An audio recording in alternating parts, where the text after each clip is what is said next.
All right. We are live. We are live, and I'm coming at you with five. Welcome to another edition of Gavin Richard Presents here on my channel, gboot2786, as well as my Facebook platform and my self-entitled channel, Gavin Richard. Excuse me, whoever you are, wherever you are. I hope you are blessed and doing safe this evening. We have a very special guest that is here who has joined us and graced our presence, not our president, excuse me. That happens, man. I do slip ups when I'm running from the head and not the heart. So, at any rate, guys, we have brother. I call him Doc. His name is James Montgomery, but Jamar. Jamar Doc Montgomery. We've gone to school together at Southern University Law Center. He is a senatorial candidate from Shreveport. He is running as. What party are you running for? I'm independent, man. I'm no party. Independent, no party. This is something we don't see too much of, especially on CNN or on MSNBC or even Fox when we see the independents come on and give their take. And that's because we're in a two-party dictatorship. But we have this brother who has graced us with his presence. Brother Montgomery, thank you for joining the platform this evening and joining our viewers. Thank you for having me here, man. Appreciate you. All right. Before I begin, because we got some people in the channel, let me just do a little few housekeeping things for a second. I just want you all to, first off, I think Jamar said he can hear me, but I just want to make sure because I've had people complaining about my audio, if everybody can hear me very well. Is everybody good? Please hit something in the comment box. I'm also going to put in here a link to Doc's website for his campaign. We're going to actually take a look at it and discuss it. But our brother, just a little information about himself. He is actually a native of San Bernardino, California. He came down to Louisiana to work with his grandfather, who was Fred Johns. Fred Johns. Yes. And your Fred Johns was a businessman. Yes, he is a businessman. He's a businessman. He was also, when he lived in he's originally, like, my family's originally from Bossier City in Texas. And he moved to California. And when he moved to California, he ended up becoming a union organizer and was actually the union organizer who unionized the traffic enforcement and parking checkers and got them to be from under LAPD and got them from underneath LAPD and was able to get them transferred and unionized under the Department of Transportation and Development. Oh, wow. Okay. And that's why you came down here to Louisiana. Yes. All right. Cool. And your grandfather, you just alluded to, he's still with us to this day. Yes. Okay. Now this is your dad's dad. Okay. Yeah.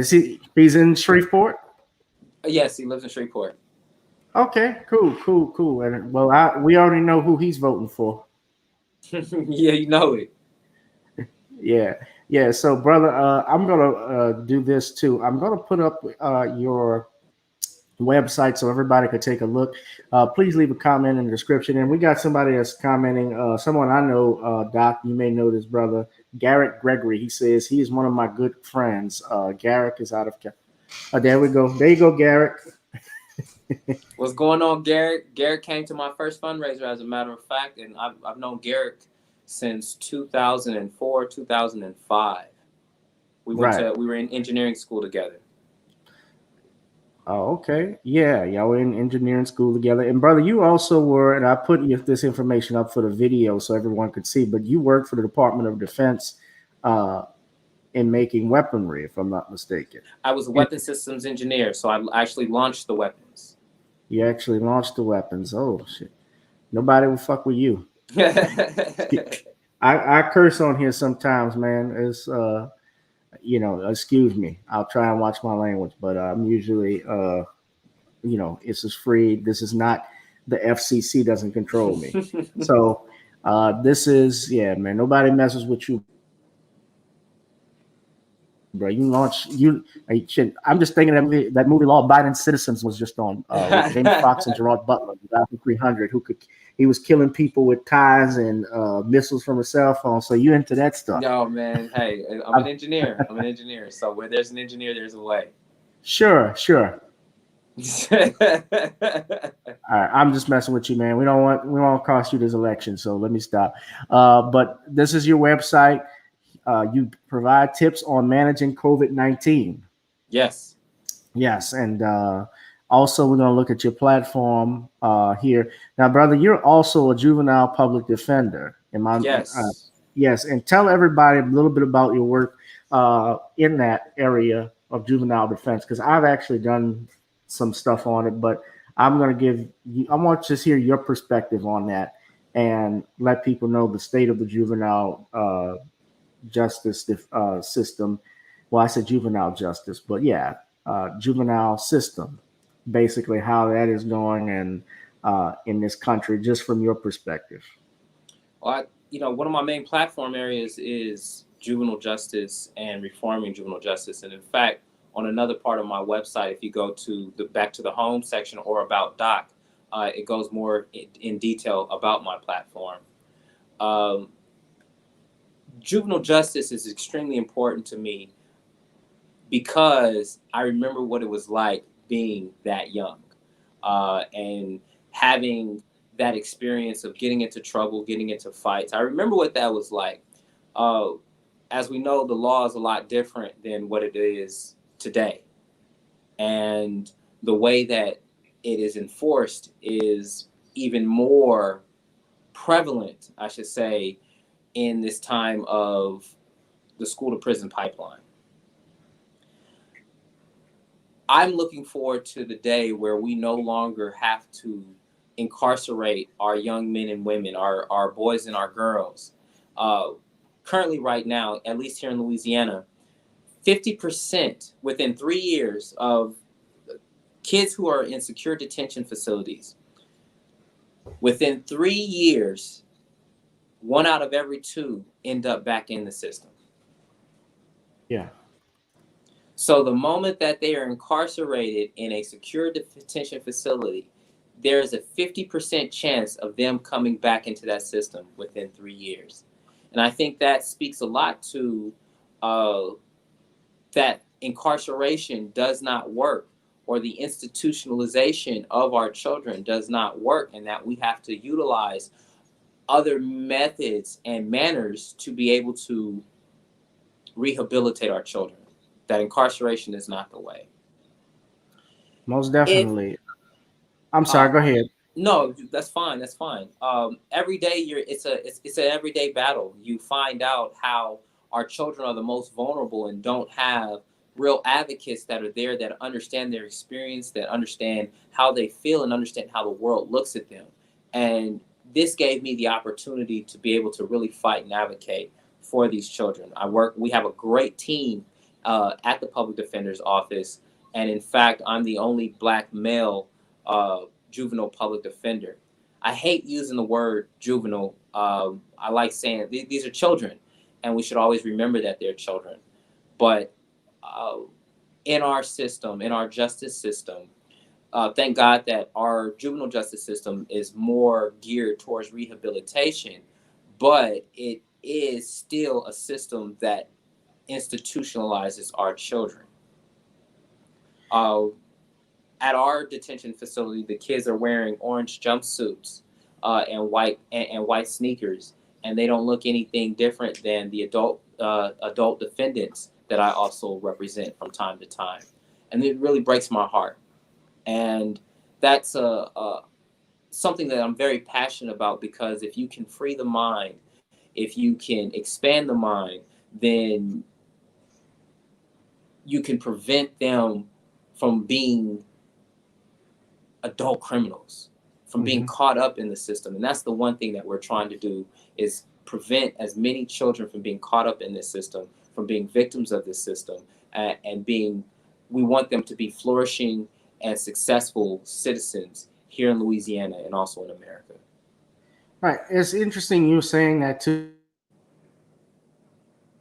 we're talking about this recently, and I'm going to pull it up for you since we're talking about juvenile justice. And I've done work in juvenile court before, and as you already know, it's really something that you do out of the work, your out of the goodness of your heart, Mm-hmm. because there's not no money in juvenile justice as an attorney to be made. You know, I've worked with now a brother who graduated from Southern, Niles Hamer, who was running for judge. Real cool dude. And I mean, he's hustling every day when he's coming from, whether he's coming from court, family law court in Baton Rouge, he's heading right over to juvenile court later in the afternoon to take on, you know, a kid that's being charged on an armed robbery case, or some that are charged with rape cases and so forth. Mm-hmm. And it's a very tough field to be in to do that type of work. So it takes special type of individuals to actually muster that. But since you brought that up, I actually want to show this clip with you because you mentioned juvenile justice, and I just want to get your thoughts. But I'm sure you've heard this story about this judge that jailed this teenager over uh, not doing her homework online. And if I could just get your thoughts, so I'm gonna play this video for everyone. This is from ABC News. I just want to hear what your thoughts are on it.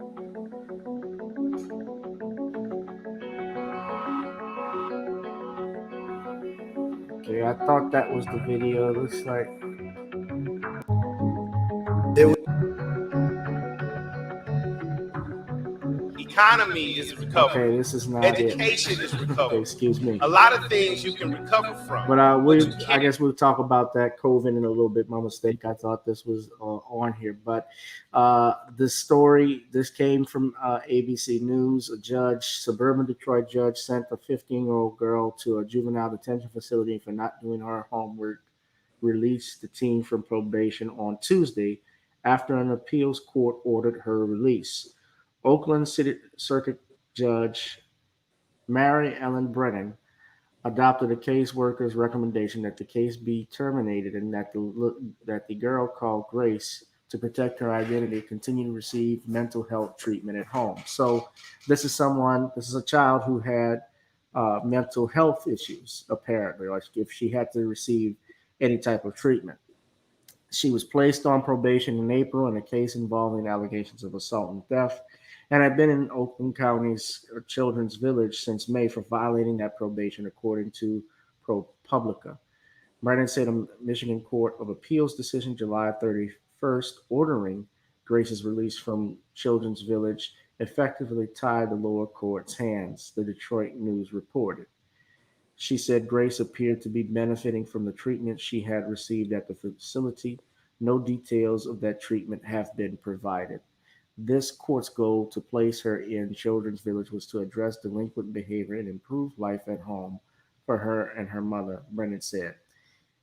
So it goes on, and this happened at the July 20th hearing in Pontiac that Grace was placed in juvenile facility because she was a threat to her mother, and that the police had been called out 3 times for confrontations between the two.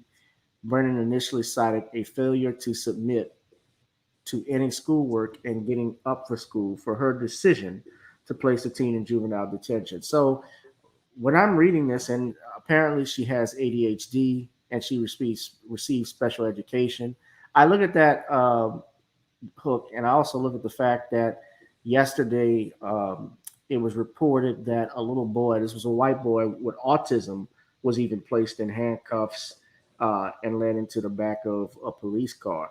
And I'm trying to figure out, what your opinion on this is. What is the issue, I guess, it's twofold issues. Obviously, when you're talking about this police departments, and that we have uh, people calling for defunding the police based off issues of police brutality and racial profiling, and when you see a story like this where a sitting judge, is throwing a girl with special needs into jail, and she's saying it was over homework.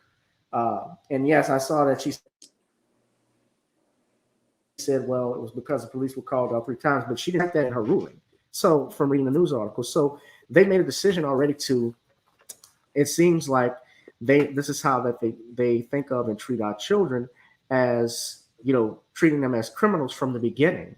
And one thing about our justice system was taught, especially in criminal law, was that while it's about punishing and deterring wrongful conduct, it's also about rehabilitation.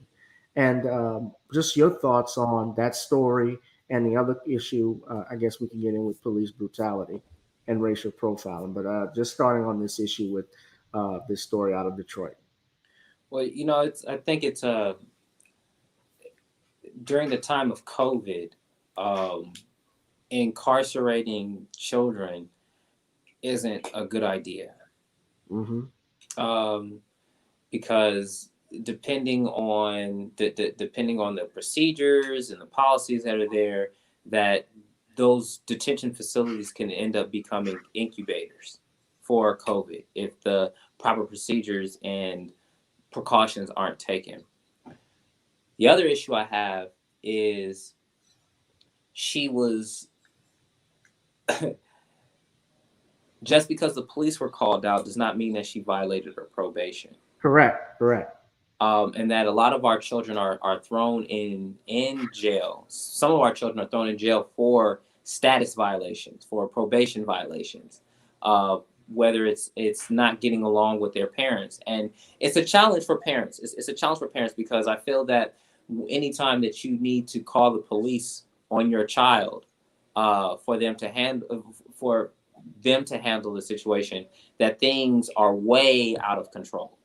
And that there's a much deeper problem than just their behavior, but there's a problem among the relationship with the family. So for this child to be thrown in jail during the time of COVID for one, not finishing her homework or not submitting her homework, does that mean that the better environment for her to be in is in jail, in a secure detention facility? I always wonder if this is, would they do someone that is not African American, would they do them the same way? Would they be treated in such a manner that jail is the option that's presented? There are a myriad of various services that could have been provided for this child. But in dealing with behavior, and mind you, I don't necessarily know the specifics of the case, but I will say that during the time of COVID, separating a child from their parents and from their families and putting them in this kind of facility is just plain wrong. Right. I agree with that. And what you're saying too makes a lot of sense. We already know the issue that, if this were a black child, if this were a white child that was accused, there's more 10 times than not, they would not be in handcuffs and put into a detention center. Even the kid that was arrested the other day who has autism, and he was actually white, believe it or not, and he shouldn't have been in handcuffs at all. I believe he was released from police custody soon afterwards, and they were gentle with him. But the fact that he was still placed in handcuffs from the beginning, and the principal and the other educators knew about his special needs, says also a lack of concern in our school systems. And we see that, and I see how kids come up today where they're not even interested in going to school and learning because I think a lot of our teachers aren't providing and teaching them. Absolutely. Yeah. It's rough being a child, being a kid during these times. Yeah, it certainly is. You can't play out, really. You can't socialize. You can't play with your friends anymore. Everything has to be online. We're teaching online now. I saw in Georgia, they already had a case, I think, of like over 800 students, if I'm not mistaken, that had COVID. I posted this on my Facebook earlier. My whole thing is, and I saw going in your profile, why don't they just make all lessons from now on virtual? Well, it's encouraging hybrid, giving parents the choice of I don't believe that we should go 100% virtual. And the reason why I don't believe that we should go 100% virtual is because there's something about that human interaction. Uh, there's the facial expressions, there's the body language that might be missed. Um, that's sometimes missed in the virtual. However, I do believe that a hybrid education where you have some in person and some virtual, I think that is the way to go. And even if you do want to have in-person schooling, that there be smaller classroom sizes. That's something that we've been talking about forever, about having smaller classroom sizes. And we have an opportunity to really rethink and re-engineer the model of American education during this time. I But you think run the risk of, catching COVID, especially when you're in high environment like this. Because let's be honest, kids, especially kindergartners, how are you going to take the face mask, keep them from taking face mask off from them that little and not interacting with the children? Because the main ones who are more vulnerable to this are the children and the elderly, in those yes, situations and those that are sick. and you're absolutely right.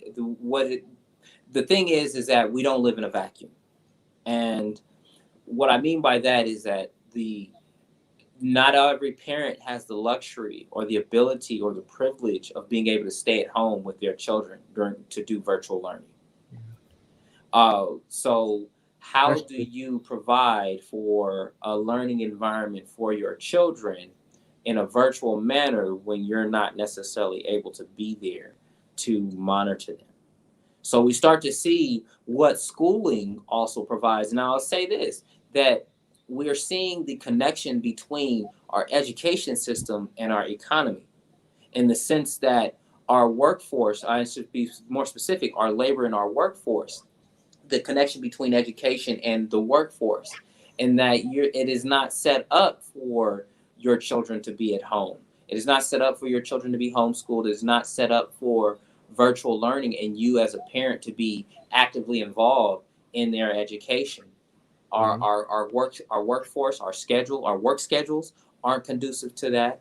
And so now, how do you provide for those parents, the majority of parents who are unable to be there with their children day in and day out to have that virtual learning experience? And I think that's a fair way to look at question and point to look at that, because I mean I have my brother has his two kids, but and his wife, but they both got to work, and eventually Mhm. it's gonna be hard for them, I guess, to look at the kids. But on the flip side of it too, I think health comes over everything. Health Mhm. is number It one, does. period, It over does. anything. If the people are not healthy, then they can't work, and if they can't work, the economy doesn't work either. And maybe that's another issue we could get into as far as the benefits, the unemployment benefits, because Congress was not able to come, and as well as the president, they were not able to agree on extending the unemployment benefits. Mhm.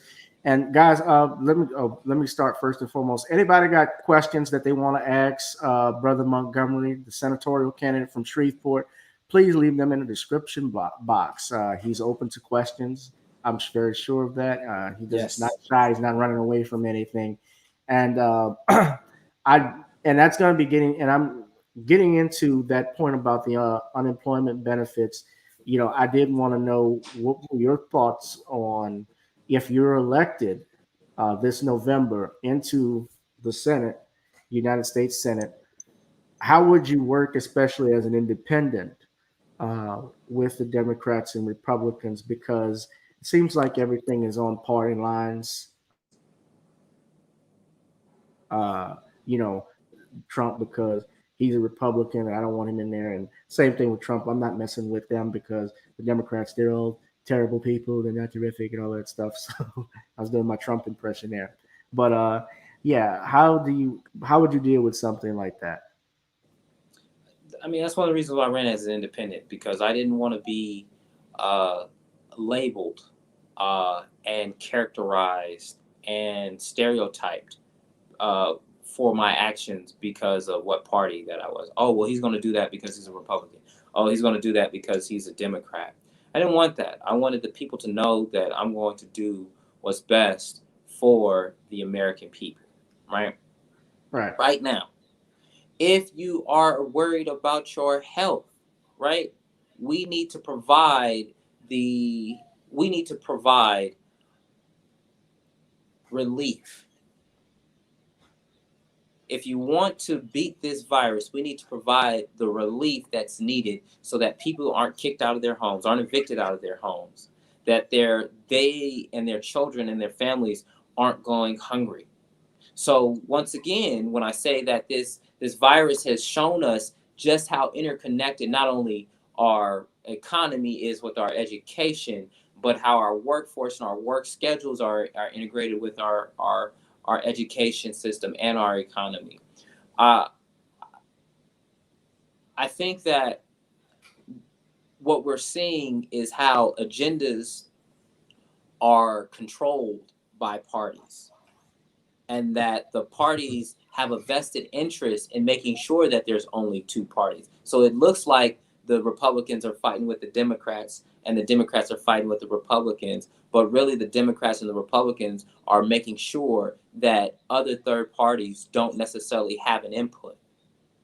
And that's what we're missing from the conversation, is the different ideas, because all you're going to have is just negotiation between what the Democrats and the Republicans want, but not true innovative solutions that help get us through this virus. So for me, the unemployment benefits. What good is your economy if it's shut down because people feel that they have to go to work and aren't able to receive the unemployment benefits or just the relief that they need to stay home.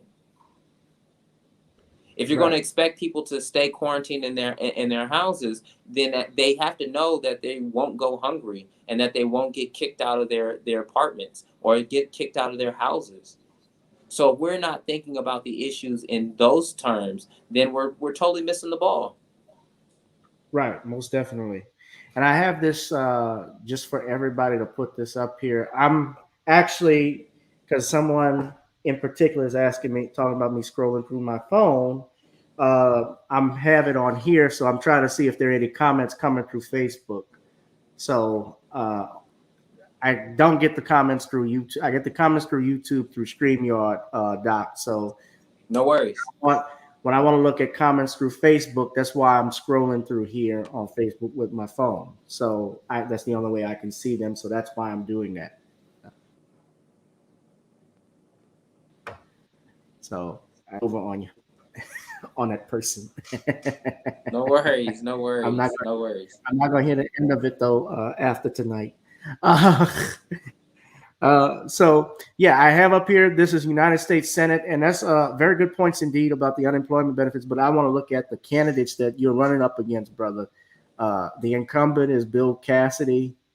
You have Derek Edwards. Bill Cassidy is a Republican. We all know that. Derek Edwards, Democrat. David Drew Knight, Democrat. Adrian Perkins, Democrat. Antoine Pierce, Democrat. Peter Wenstrup, Democrat. Dustin Murphy, Republican. Aaron Siegler, Libertarian. Beryl Billiot, Independent. John Paul Bourgeois, Independent. Reno Jean Darrett, Independent.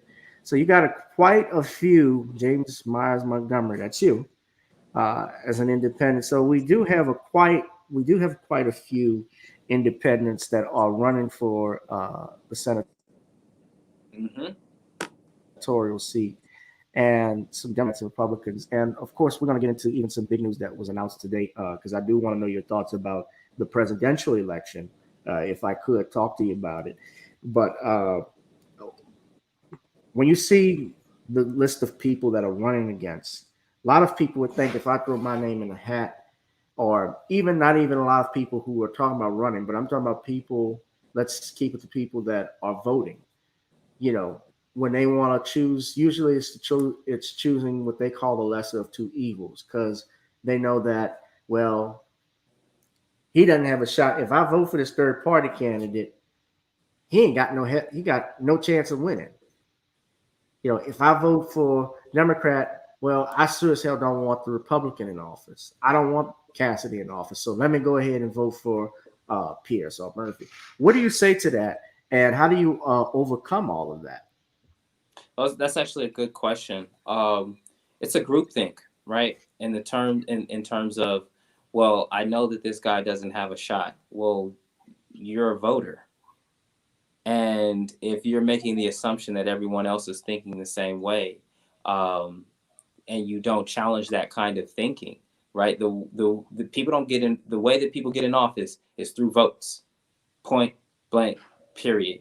And oftentimes people want to vote without, there's many parts to voting. Before you ever step into the ballot, there's letting people know about the candidate that you're voting for. So we talk about name recognition and popularity, right? That name recognition and that popularity, that comes from people letting people know that you're even running. So by people spreading the word and letting them know, like, hey, well, this guy is running, and this is what his qualifications are. You really should check him out. That's part of the battle. And then defeating that groupthink that, oh, well, this guy doesn't have a shot. Well, the person has as much a shot as anyone else. It's just that, are you going to vote for that person? And people can come up with whatever justifications that they want, but the fact is you really get what you vote for. So if you don't vote for the candidate that has the better qualifications, has the better background, has the better history, then you're going to get the lesser candidate. And oftentimes people don't look at it that way, and that's unfortunate. So I just say that I challenge that kind of thinking and saying, well, you're a voter just like everyone else. And can you convince people who haven't voted to get involved in the political system and to vote? That's the key word, convince. I didn't mean to interrupt you. I'm not. People say I don't. No mean worries. But I do. I'm being honest because, and hold your thought for a second on that. But I did want to ask you a very important question. Follow up. And I feel when you say convince, you have to convince young people, especially now. Convince me. This is me personally, but even the millennials like yourself, exactly why I should vote for you. Because I feel, especially in our community, the main thing I see is that everybody tries to shame young black voters into voting. In other words, you better do this because this is history. Martin Luther King fought for this. Medgar Evers fought for this. Dr. King and Medgar Evers and Malcolm X fought for a lot of things. They've even fought for reparations before Dr. King died. He talked about that, but we don't hear about that often. Yeah. I don't vote. I'm not a person, and I'm going to be talking about this later because I had people that were upset about me or were criticizing me because I was, I guess, skeptical of Kamala Harris as vice president. But I'm also a realist, and I see that you, brother, are a realist. And when we talk about convincing people to vote, you can no longer use the adage about what happened and I'm not trying to disrespect the elders that fought in the civil rights movement, but in all honesty, that time has passed too. It's time for a new generation. People are tired of voting just because what my ancestors did. My ancestors also fought for us to be able to read and write. And most importantly, our ancestors fought for us to be independent, not just in bondage physically, but also mentally. I'm pretty sure that my great grandfather would not like it or even my grandfather would not like the comments that Joe Biden made when he talked about, if you don't vote for me, you ain't black enough. Or, the comments talking about even saying Donald Trump was the first racist president. Like, if you know history, we've had 44 presidents before Donald Trump. You've had racist presidents before him. Like, perfect example, a couple years ago, Ronald Reagan. they had an audio recording that was released when he was governor of California at that time, where he called these UN delegates, I believe, I can't think of the name of the African country, but he's on tape calling them monkeys. Lyndon Baines Johnson, who signed the Civil Rights Act, as well as the Voting Rights Act of 1964, 1965, respectively, there are audio tapes of him calling Dr. King a nigger. You know, and I'm sorry, but that's the words that they use. That's what they thought of Dr. King. Now, Lyndon Johnson, yes, he did that civil rights bill that did a lot for black people. Yes, but of course, in recent years, it has been, I got to say it has been watered down. So I'm interrupted you because you said the right word that needs to be said, convince, not shame. And you're completely what you're talking about. You're talking about convincing people to vote for you, not vote out of fear. Well, you know, every problem that you have with your city or with your state can be tied back to an election. And I was actually discussing this with one of my clients today. And I said, I asked them, I said, are you a voter? And they were like, no. I said, I asked the mother, are you a voter? And she was like, no. I said, what happened to your child today is a result of us not being involved, us voting the wrong city council people, us voting the wrong commissioners, us voting, these people are the people who literally control your daughter's life. What it was is that she was disturbing the peace.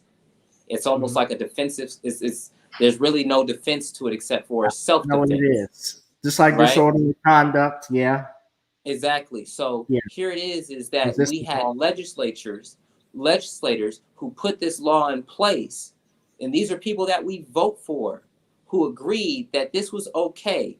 And we never thought anything of it until we were actually affected by it. Right. Had we voted, and mind you, it's not just we have the city council, we have the parish commissioners, or you might have your police jurors. Then you have your school board, your state representatives, and your governor, right? These are all people that we vote on. And these are people who write the laws and who enact the laws and who enforce the laws, and our judges who interpret the laws. These are all people that we vote on. So whatever problem that you're having, if you're not able to tie that problem back to a particular person, back to a particular position, once you're able to tie it to that person and their position, then you start to make the connection between the importance of voting. You don't have to go back into history. We could talk about what's happening right now. People being locked up 5 and 10 years because of marijuana. People having their entire lives ruined, and because the judge just decided to throw the harshest sentence that they could, mandatory minimums, things that were voted on.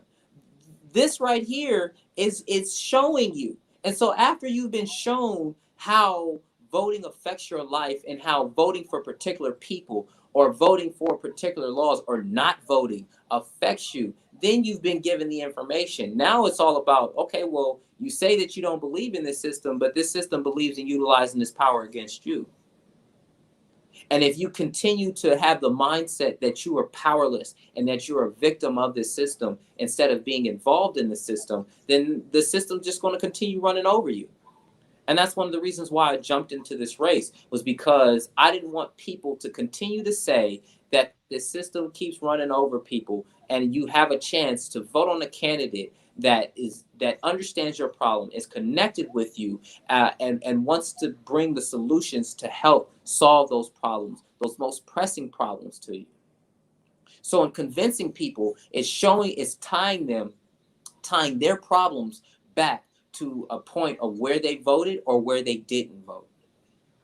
Well, I think it also deals with an issue of not being taken for granted. And we've been taken for granted as a people for a long time when we ask for tangibles. And I'm sure you have heard this, and I'm going to ask you this, brother, tangibles 2020, because, Black Americans, and I know you're representing everyone, not just Black people, but I have seen in the Senate, I have seen from presidents, from governors, from a bunch of politicians where they do push for things for certain groups and for certain parties. I do, whether you're talking about LGBTQ, whether you're talking about illegal immigrants, they have gotten some tangibles with different candidates and different platforms. So I do want to ask you though. First off, I already know where you stand on the Second Amendment because I saw that picture with you holding up that AR-15, which is good. I'm a Second Amendment enthusiast myself, and I certainly take it you support you're pro-gun, at least. I'm pro Second Amendment. You're pro Second Amendment. Good. Now, when Pro it comes Constitution. pro Constitution, all right, amen. That's fine. But I do want to ask you this: what are your thoughts from what you've seen on Twitter about Tangibles 2020, particularly when we're talking about pushing for reparations for slavery, as well as for and it's not just slavery; it's also the history of Jim Crow. Because when we talk about the slavery aspect, slavery lasted from 1619 all the way up to 1865, which was well over 200 plus Really? years. 1619. Well, America wasn't founded, but that's when the first slave started. I thought that it never really ended. It just made it conditional. Well, you know what I'm talking. Yeah, I'm just messing with you, brother. I'm talking about the actual when As it an started and when it's institution. supposed to end as an institution, Absolutely. right? As an institution, of course, the Civil War is when it supposedly ended. 1868. 1865, and then of course in 1868 you had you had the passage of the 13th, 14th, and 15th Amendments. Of course, my years may be off, but those laws that were passed were designed to give Black Americans citizenship, to end slavery, and the right to vote. Now, of course, after that, and during Reconstruction, we had Black senators and representatives. The first Black governor of the state of Louisiana was PBS Pinchback. Lieutenant governor was Oliver Dunn at one point before Pinchback, if I'm not mistaken. The other aspect, too, we had Black representatives like Robert Smalls out of Carolina. Robert Smalls has a very interesting story. He actually commandeered a Confederate Navy vessel, passed 4 Confederate ports, and actually sailed to the Union waters and was able to not only escape with himself and his crew, who were also slaves, but their families as well. And he went on to become a congressman and also a very wealthy man. He ended up buying his actual former master's home. So, and we're talking about renaming bases possibly and so forth. Even though they had a naval training facility named after him, maybe they can get another one too. But Martin Delany is another one, the modern father of black nationalism. So my point is that even despite all of those gains, there was a period where, of course, after that, Jim Crow comes along. Blacks are not, they put laws in like the polls tax, grandfather clause to prevent black people from voting. And we know that the American Revolution kicked off because taxation without representation. That's what happened. So I think even a basis of that is a reason why reparations should be considered. So I do want to ask you, what are your thoughts on reparations? With that said. Well, first, I actually spoke at I was a panelist on the National African American Reparations Council. Okay. Back in 2017, I was a panelist. I'm very much in support of reparations. I'm only as powerful as the people who stand behind me. If the people do not make a push for it, I'm not that strong as a senator. But if the people stand behind me in pushing for it, right? Oftentimes we have a misunderstanding of how our politics work, in that I'm one senator, and I have to work with 534 other people in order to get something passed. Mm-hmm. So if people all over the nation aren't pushing their senators and their representatives for reparations and that, then it's going to be very difficult to get it passed, because once again, I'm one person out of 535 people who work together in order to get something passed. So if the people want reparations, I'm there for it to represent them. But if the people don't stand behind me, then when I step into Washington, onto that floor, onto that rostrum, if they know that the power of the people are not behind me, then that limits my power and my ability. So I'm as powerful as the people allow me to be. Right. I can be a staunch advocate. I can be a loud voice, but a hand that's able to move it, that's where the people come in. Well, let me say this to you. The people do this is a republic. So yes, the people are the ones that have to push for that. The people, I believe, are pushing for that though. I've seen from what I've seen on Twitter, from what I've seen, people holding cameras and talking to those congressmen. But the other aspect of it is that they have been ignored largely by the same people that keep getting reelected over and over again. I saw Jim Clyburn, who at the meeting earlier this year when Joe Biden was running for president, one of the first stops he made was in the Carolinas, and I remember Jim Clyburn called him an honorary black. Well, last year a brother was asking him about reparations, and he shoved the idea off immediately.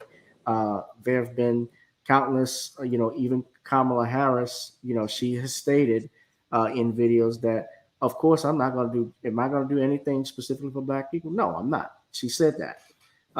So with that said, you have an issue where people are not taking us seriously. So I ask you, brother, how are you different? How am I different? Yeah. I'm different. I'm different in not that I'm different. This is how I'm different. Many of us don't realize that the way that our government works is money and votes. So if the reason why you get ignored is because long before the politician ever needed your vote, they needed money.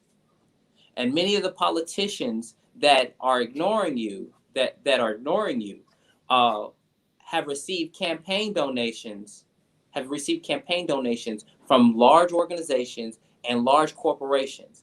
And yes, I'm glad that you voted for me. They're glad that they're going to listen to you.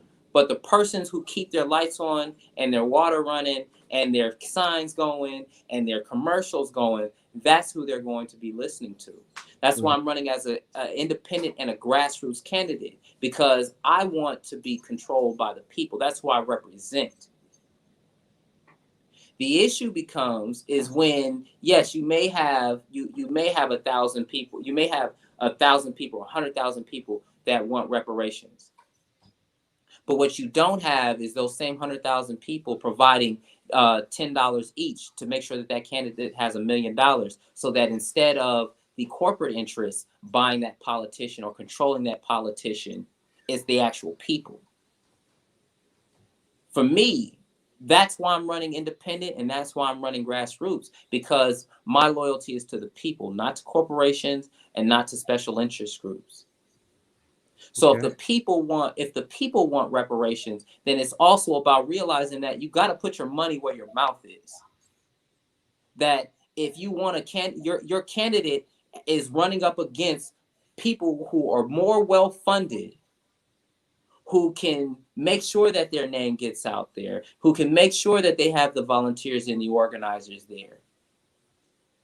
But if your candidate who is pushing for the issues that you want, if you don't fund those candidates, then it becomes very difficult. We see it as, oh, well, I'm giving a donation. Corporations and organizations see it as, I'm making an investment. When I call your phone, you answer. When I ask you to jump, you're telling me how high. We've been miseducated about how our politics works. Mm-hmm. Well, I think that's a very good point. Yeah, it's basically you scratch my back, I scratch your back. that's how I think quid pro quo, as they say. That's how things really gets done behind closed doors. Business decisions are not made in a board meeting; they're made on a golf course. I don't know if you saw the movie The Banker, but Yes. uh, yeah, great movie actually. Was really didn't make a lot of noise because they had a lot of controversy behind it, but I thought that the movie was great. I didn't think that should have played a role. And Samuel Jackson is trying to teach the guy Nicholas Holtz. And the first thing he tells him is that you need to learn how to play golf. And he says, why? Because this is where it all starts, And he had to work with him. And these were two black men who were real life people, by the way, who actually did all of those great things, owning that building in Los Angeles, challenging segregation and so forth. And they became multimillionaires. They actually met the president, Lyndon Johnson. He may have been vice president at that time. I'm not sure, but they met him. I know that. But at any rate, yeah, so that is very true in how that works. But I can tell you some things too. What I would like, certainly, I think there needs to be some support for black media. Um, the Telecommunications Act of 1996, which was signed by Bill Clinton, actually dismantled and decimated black radio stations. We're still suffering from that. At one point, we had it was estimated nearly 200 black-owned radio stations. They're now down to 95 radio stations, or lower than that, if I'm not mistaken. We also have this crimes bill, of course, that has impacted, but of course, we're talking about mass incarceration. That's thrown out a lot. But black people, of course, are not all criminals either. So when people say mass incarceration, well, that doesn't necessarily affect me because I'm a lawyer. I'm not a criminal, but I do work in the justice system and I know how it affects us. And my main thing, of course, that we could also look at when you talk about, we're talking about economics as well and economic empowerment, land grants as well that could be granted for more people that are trying to um, grow their, trying to grow industries and so forth and businesses. One of the biggest issues that I have found, especially in terms of economics, when it comes to getting a business, and you may know this as a black, and you sure you know this. When we go into banks and banking, there's mass discrimination in how blacks can get loans and so forth to develop their businesses, but other minority groups can uh, and I'm not ashamed to say it, but you may have someone who comes from overseas and is able to start a business just like that because they get a line of credit from their home country that's given to that bank. But and they can set up a shop in our community. And these are some of the same people. It's not to say all of them, but a lot of them do not respect the black community. You've seen the videos, I'm sure, of the women that got beat up at the nail salon by the owner, and countless other videos. Of course, we saw just recently the police brutality aspect, and we'll get into that in a minute. But do you have any ideas that you would show as far as if you're put into the Senate, what you would do for, increasing economic development in the community? Well, Dealing with banking discrimination. Entrepreneurship is important. Entrepreneurship is extremely important, and teaching entrepreneurship is extremely important. Uh, in terms of in terms of dealing with our community, is putting programs in place that teach entrepreneurship, that teach business development, and also being able to pull our capital together. You're absolutely right. There's discrimination in the banking system, and it comes at a point where being able to get a call and saying, "Hey, Senator Montgomery, we're trying to start businesses, but it seems like as if the businesses, whenever a black business is trying to go into this bank to get money, they hit us with exorbitant terms, or they make sure that we're underfunded, so we're always struggling and it's so difficult for us to grow our business. I want to be the kind of senator that you call and I show up and start asking questions and bringing resources such as the Securities and Exchange Commission, the Department of Justice, to come and do an investigation on that particular bank. See, most of the times, the people are able to do things to you because you don't have contact with people who have power to bring the visibility and also put a hurting and bring real creating problems for that particular bank. If you have that kind of connection with your senator, if you have that kind of connection with your representative, where they're able to come down and start asking some real difficult questions, now you're able to change the behavior of the bank. See, the bank is only going to change when they're forced to change. And if you don't have someone in power that is willing to force them to change, then guess what you still get? The same thing that you've been getting. So if people want something different, you have to have someone who understands the difficulty of getting a loan from a bank, that knows that the bank is going to underfund you. Because if they see that you have a good idea, if they underfund you and your business ends up failing, then now they can buy a good business on cheap and put somebody in there to operate the business and then grow it and then have them funded. When you realize that business is warfare as well as politics is warfare, then you see that, well, the reason why they underfund you is because they don't want you to be a competitor. They don't want you to be a competitor in the mainstream system. So it comes to having a mindset change through our people, because we're trained to be consumers. We're not trained to be producers. That's true. I could tell you have read Dr. Claude Anderson's books. A few of them: Black Labor, White Wealth, Powernomics. He's the man. Well, most definitely. Now, I do want to ask you this about the police brutality aspect of it as well. I don't know if everybody, of course, knows about George Floyd and what happened to him. And more recently, there was newly released footage that happened earlier this week with regards to the body cam footage of the police officers that were involved in George Floyd's death. And I don't know if you ever had a chance to look at it. Of course, some of it is disturbing. I shouldn't say some of it. It's disturbing in general to look at it. And, of course, this is set aside as a result of this.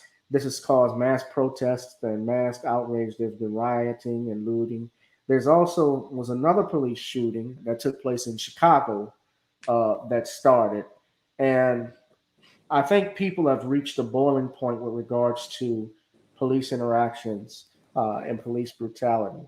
And I don't have a problem with honest police officers, but I do have a problem with race soldiers that masquerade as police officers and use their bully pulpit to harass the Black community. So when I look at the crime, like for instance, I mentioned the Crimes Bill of 1994, and Joe Biden talked about this on the Breakfast Club, how even the Congressional Black Caucus wanted it, stating because everybody didn't want to deal with crime, which you're right, nobody wanted crime, but at the same time, we also wanted, what we wanted was to be protected. We didn't want to be harassed. And I'm looking at George Floyd's incident, and I think we could just play this 2-minute clip. I don't want to play the whole footage. Please don't. It's too difficult. No, I'm not going to play that. I'm just going to play the clip here from ABC News that they had posted. It's 2 minutes, and I'll just share it with everyone right now. So give me 1 second.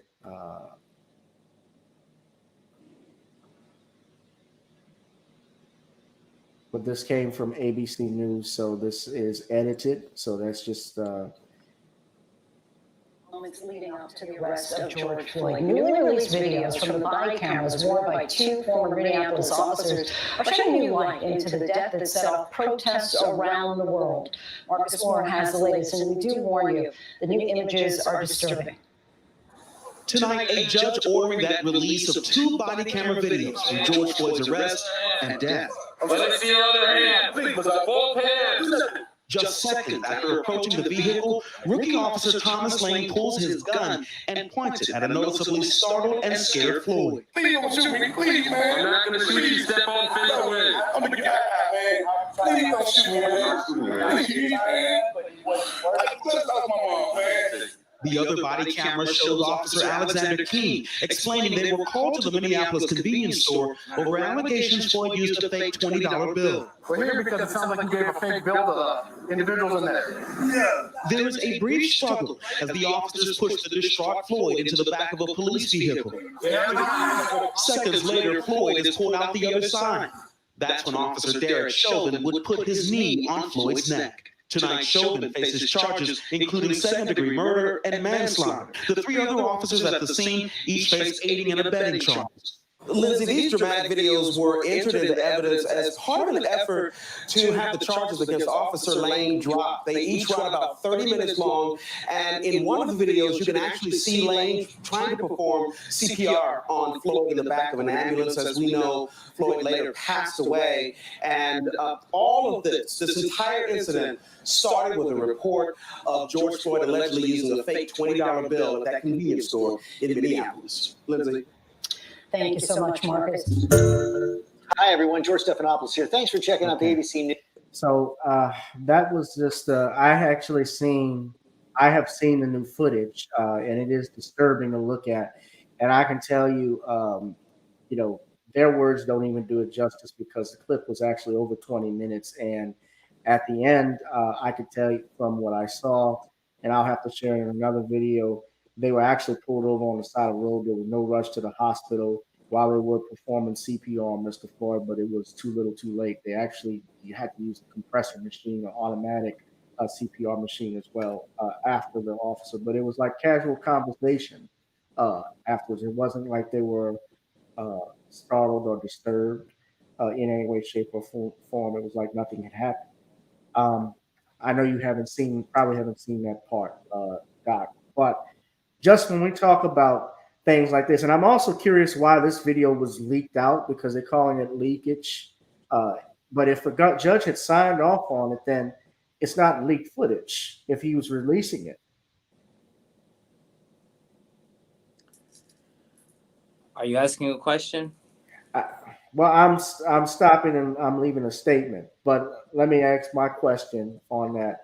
When you see things like that with community police, we talk about community policing. I've heard that term thrown about. Do you think community policing can solve something like this? If we took all of the efforts, my dad has always said, you can pass any law at all you want to, but you can never change what's truly in a man's heart. But all these efforts that are done, do you think any of this taking away, for instance, qualified immunity, would that curtail these types of incidents from happening? There's several things that need to happen in order. We're talking about having real police accountability, right? Yeah. And in police accountability, what that means is that really the officers are subjected to the same law that everyday citizens like you and I are subjected to. So qualified immunity. Also getting rid of the reasonable police officer standard that was created through judicial decisions. Right. And also doing something about the civil service boards here in Louisiana that allow for officers if just one part of their due process rights are violated, that the entire hearing gets thrown out. Those kinds of protections that officers have that allow bad officers to remain on the force and make it difficult for departments to fire them. Those kinds of things have to get rid of because it's not just one thing and, we solved the problem. No, there's a system and a framework that has to be dismantled if you want to have true police accountability. A lot of times people, they preface their statement, well, I'm not against law enforcement. And the fact is that if you saw an officer do something illegal, another officer do something illegal, and you don't do anything about it, and you're not charged with the crime, and that's the major issue, because I know of everyday citizen that if they were part of a crime or a crime was committed in their midst, that they could be charged as a co-defendant. Right. So when you make it such that officers are able to do things and not be subjected to the same consequences as everyday citizens, then you walk around with a sense of power and an invincibility that normal people just don't have. And as a result, the absolute power corrupts absolutely. So when you carry the power of life and death on your hip every day, and you have the protection of one of the strongest governments, then there's a level, there needs to be a level of accountability that you have. Right. And we're not seeing that.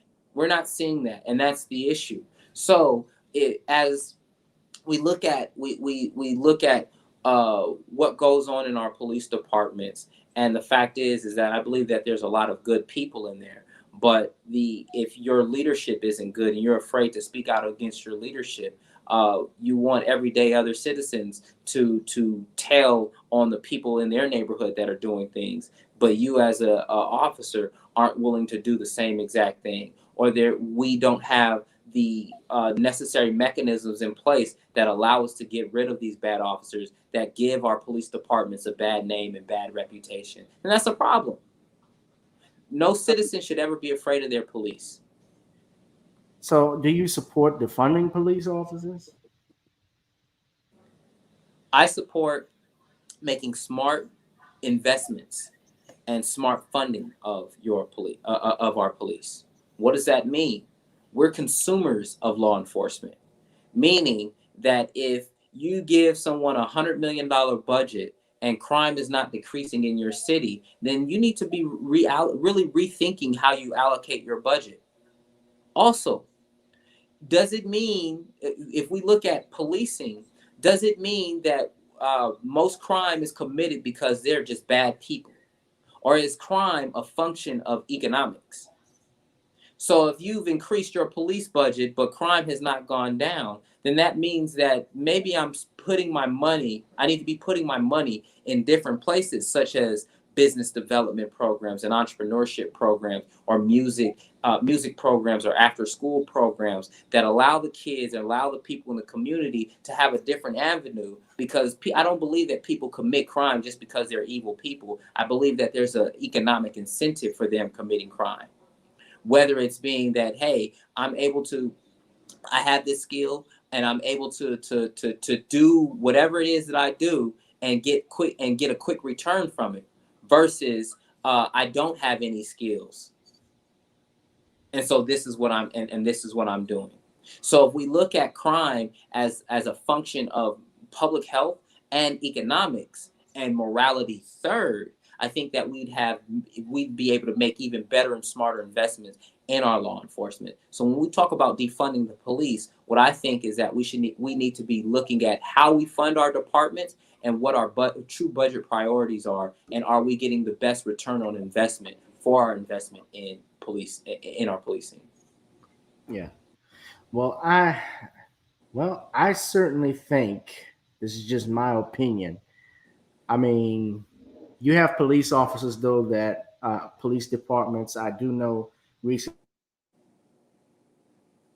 that got types of weaponry. You're talking about tear gas and special gas with special chemicals, like in Ferguson, that was used that actually burn people's skin and so forth. I certainly they don't need anything. If they're going to be armed with it, my whole position of it as an American citizen is that we should be just as armed as well. And actually, that's what I always thought that's not what I thought. That's what the Second Amendment was about by the framers, because it was about armed resistance, that we should be armed just as well as the militia. Even though yes, at the time the Second Amendment was written and the rest of the Bill of Rights, Black people were not considered persons for purposes, and that's even in the Constitution in the Three-Fifths Compromise. Through the 14th Amendment, it should apply. It should and it does apply to us. So I don't care what a piece of paper says. Right. I'm a man just like anyone else. Yeah. You're going to defend yourself regardless. And I mean, criminals, honestly, they don't care about gun control laws. They don't care about none of those. But yeah, I'm not trying to get off topic. But yeah, but staying with police departments, and we'll stick on that, is just that I feel, yeah, there are some things that they don't need. And I certainly think that qualified immunity should be gone. And the Supreme Court that helped push a lot of that, they cowered out in refusing to deal with that in this year's in their for this semester. They chose not to deal with it and cover it. Well, so yeah, go ahead. My research area in law school is militarized police and unpermitted protests. Protest policing. In fact, I wrote my paper and legislation shortly after Ferguson. It was inspired by what happened in Ferguson. And if we're going to have, thing is that the Constitution makes it clear that there's two types of people: civilians and military. The military has their own law, the UCMJ. The funny thing is, the Uniform Code of Military Justice. The funny thing is that if soldiers did the things that American police, our own police, did here in a foreign country, they'd be locked up in Leavenworth, in a federal prison, in a military prison. So you mean to tell me that our fighting force and people that we're fighting against get better treatment by our soldiers than American citizens receive by their own police? I don't believe that the police departments should have access to the military equipment. Okay, SWAT teams, that's a different story. But the fact is that our everyday police should not be looking like soldiers, should not have the equipment of soldiers, should not have the training of soldiers. And that's a major issue in our country. I make the argument that militarized police is a violation of the Posse Comitatus Act and also of the Third Amendment. When we look at what was going on during the Third Amendment says no quartering of soldiers in the homes of the people during peacetime. Peacetime, yeah. Right? Well, if we look at it from when the Third Amendment was written, the wars were happening on our homeland. We were fighting against the British. We were fighting against the Spanish. We were fighting against the French at times. And at certain times, we were friends with the French. Right? So if you're defending this particular town and you don't have the logistics or the infrastructure to house your soldiers, guess where they're going to be held at? In the homes of the people. So now, if our law enforcement is starting to look like military and look like soldiers, and now they enter your home, do you now have control over your home anymore? So No. what has just happened? You have soldiers quartered in your home during peacetime. I would say martial law, but yeah. I look at Third Amendment. Yes, it says no soldier shall in time of peace be quartered in any house without the consent of the owner, nor in time of war, but in a manner to be prescribed by law. So that last phrase, but in a manner to be prescribed by law, that's where the plot thickens. And of course, I'm seeing, I think, more and more, and I pointed this out when I'm seeing this as well with the protests going on and rioting in Chicago. All of these riots that we say, first off, when you look at the term riot actually started not by Black people looting. It actually came from whites that would attack Black neighborhoods. From back in the day in the 1900s, when Jack Johnson, for instance, the first Black heavyweight champion of the world, whenever he won his boxing fights, black, or when he did win the heavyweight title, they rioted and burned down black towns and neighborhoods. Same thing with Tulsa, Oklahoma, which is finally getting more recognition now because of a HBO series, The Watchmen. But I had always known about it, and a good number of black people knew about it. In fact, a little pop culture trivia: do you know what R&B group came out of Tulsa, Oklahoma? No.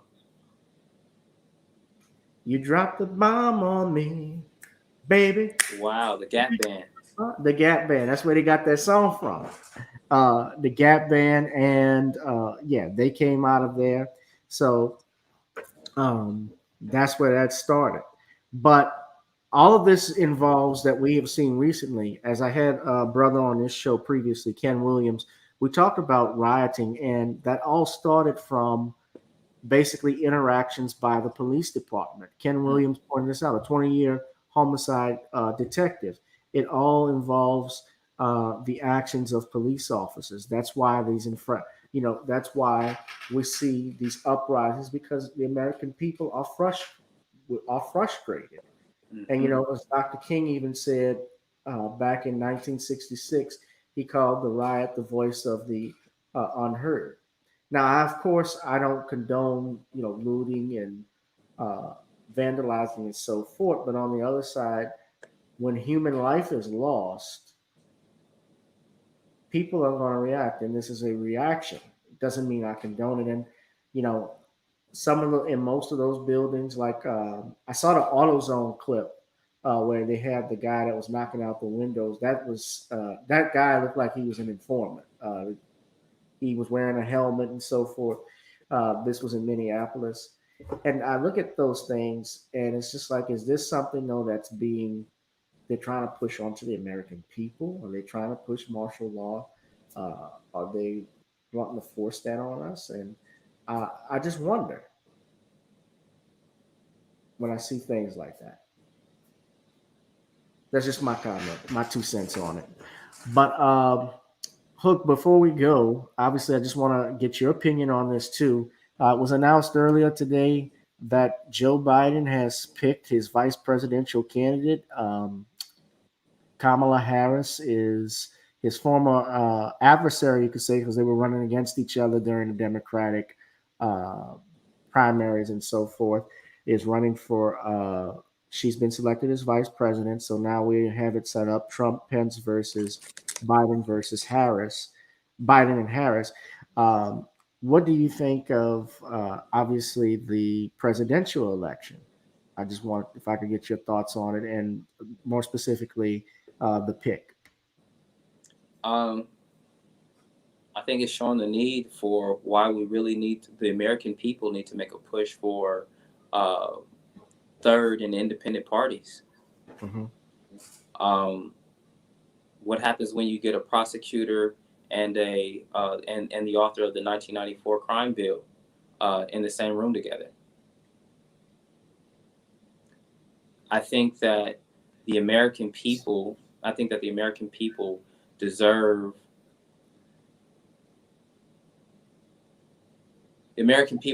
change. And if we continue to put the same kind of people in power, then we're going to continue getting the same kind of result. I'm glad that there is a Black woman in the vice presidency seat. I think that one of the major issues that we have is dealing with voting. And I think that it would have been great to see someone like Stacey Abrams. For whatever reason, Biden made his choice with Kamala Harris. And there's been a lot of criticism of Kamala Harris with her past record as a prosecutor. I'll put it in this terms. There are people who have gotten off of probation, finished their parole, gotten their charges dismissed, who are still paying for their decisions and their choices, who are still being judged by their decisions and their choices. And if everyday people are still being judged by choices that they made 10 years ago, 20 years ago, 30 years ago, why should our presidential candidates be absolved of that same pressure and criticism. Right. I think that it is in terms of symbolism and inspiration. I think it's great, but I would have really liked to have seen or greater even focus on who is he going to appoint for the Supreme Court. I think that it would have been great. Well, remember, when Barack Obama was president, and he had a chance to pick a black woman as president. He had multiple chances, actually, and he actually had a chance to get one on. Dorothy Height had actually asked him to pick a female, a black female Supreme Court justice, but Obama ended up picking Elena Kagan instead. And Elena Kagan, I looked at just. Or I listened to her record by the time she was in Harvard, and you know that most of the Ivy League schools like Harvard and Yale, if you look at the presidential, you about to say something? Was that Kagan or Sotomayor that he appointed? Elena Kagan.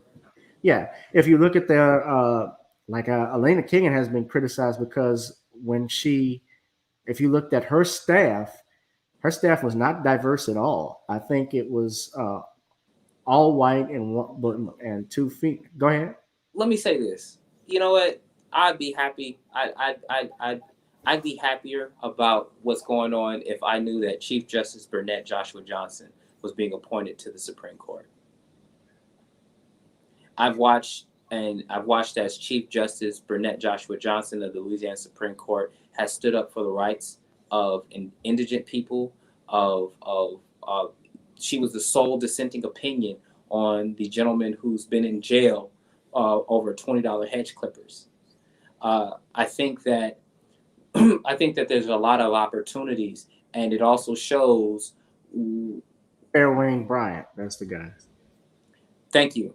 I think that it shows that where your influences are, what influences his decisions, Biden's decisions, and also what demographic that he's going at, what demographic that he's going after. But I just think that it's whenever you have prosecutors in positions like that, I think it's dangerous. And the reason why I say that is because oftentimes people that are in the prosecutors or in district attorney's office have never gotten into legal trouble. So you're utilizing a power that you have never felt the effects of. You may have seen the effects, but there's nothing like having a criminal record and having that affect your life. If you've never experienced that, I think that there's a level of compassion and understanding that you have from going through that experience. Yes, you may be able to sympathize, but going through that experience, you're able to really empathize. And so there's a lack of empathy in our criminal justice system, or in our criminal system, we should say. And that's my major concern.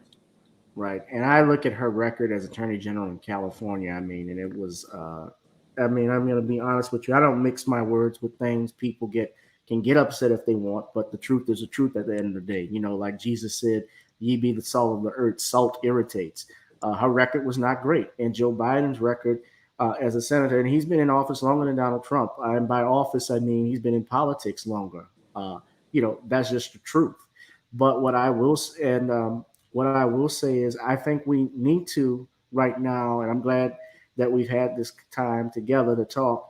We have to push things that are going to be substantive and not just symbolism. I think we've had too much of symbolism, even with the tearing down, of the Confederate monuments. And of course, I don't endorse Confederate monuments. I can't endorse that. But on the flip side of it, I look at it as that this is all, at the end of the day, what is going to be the litmus test on those things? Because, there are calls. I don't know if there are calls to remove Ulysses S. Grant statue in some places. And Ulysses S. Grant was not a Confederate general. He was a Union general and a former president. His grave, which is in New York, actually was paid for by blacks as well. The other thing too with him is another thing too with that, Frederick Douglass's monument was vandalized, and then we had the 54th Regiment. Their monument was vandalized, and that could have been by a group pretending to be tied with Black Lives Matter. It could have been a right-wing group, for all I knew, that did that and faked that. I don't know that, but I certainly feel that our kids and young people this day and age, everybody's looking for a leader. There are people that we want somebody to lead us, but I think those things, those character traits, are inside of you as well. That we can lead each other. Like, we're responsible for ourselves when we go home at the end of the day. We're responsible for our health and well-being. First and foremost, we run when you have your own home, you have your child, you're in charge of that. But we also want our and when it comes to politicians, we want them to be held accountable. And I appreciate you, brother, because you reached out to me wanting to come on the platform after last week, and you said, I'd like to come on, and I was totally fine with that. And you haven't wavered from any of the questions that I've asked. You've given the topics. We have people that are watching. I'm glad you were able to talk to Garrett a little bit, because he got to see you. But let me know. But yeah, if you want to say something finally before we go off, man, it's all yours. Look, my name is Jamar Doc Montgomery, and I'm running for United States Senate for the state of Louisiana. I'm authentic, I'm real, I'm unbought, and I'm unbossed, and I'm fighting for the people. You want to find out more information about me?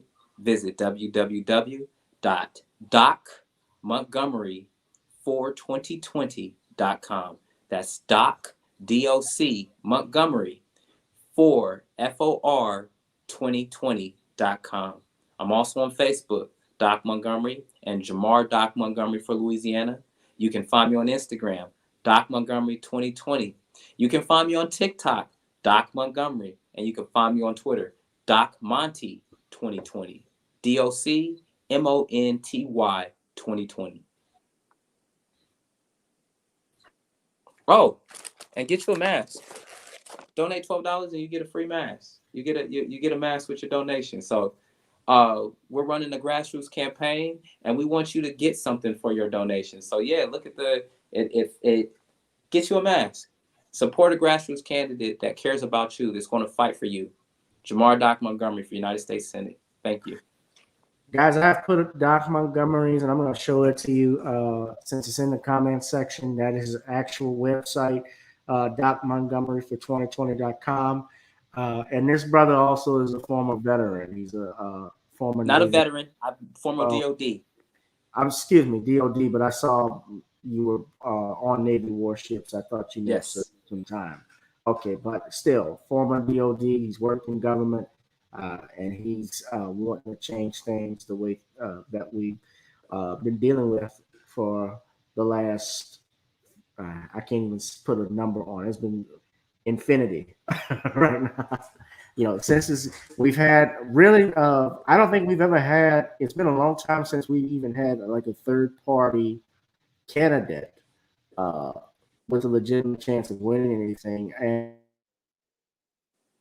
And even if you're talking about presidency, I'm just talking in general as a senator or as a representative. You don't see too many of them winning here. And part of that is if we want to make a difference, we gotta definitely support those and others that are trying to change things. So, yes. Brother Montgomery, I thank you for coming on to the channel. Guys, I'd also ask if you please donate to the Cash App, GavinRichardEsq, as well as GooglePay, Gavin.grich1@gmail.com to reach out for me. Brother Montgomery, it is a long way till November, but you're getting the ground moving. And if you ever want to come back, you are welcome to. Thank you, brother. I appreciate you. I hope my comments don't cost you anything, election or nothing like that. Look, man, I'm real. Yeah, because and the people want something real. The people want something real. Absolutely. So, but I'm real as real can get to. So, but I like what you're doing, man. Keep it up, and hopefully we'll get you in the you'll get in the Senate. We'll get you in the Thank you, Senate. brother. Please let people know about me and No spread problem. the This is word. another edition of Gavin Richard. Most definitely. And this has been another episode of Gavin Richard Presents here on channel G Blue 2786. I will holla. Peace and love, guys. Thank you. Good night.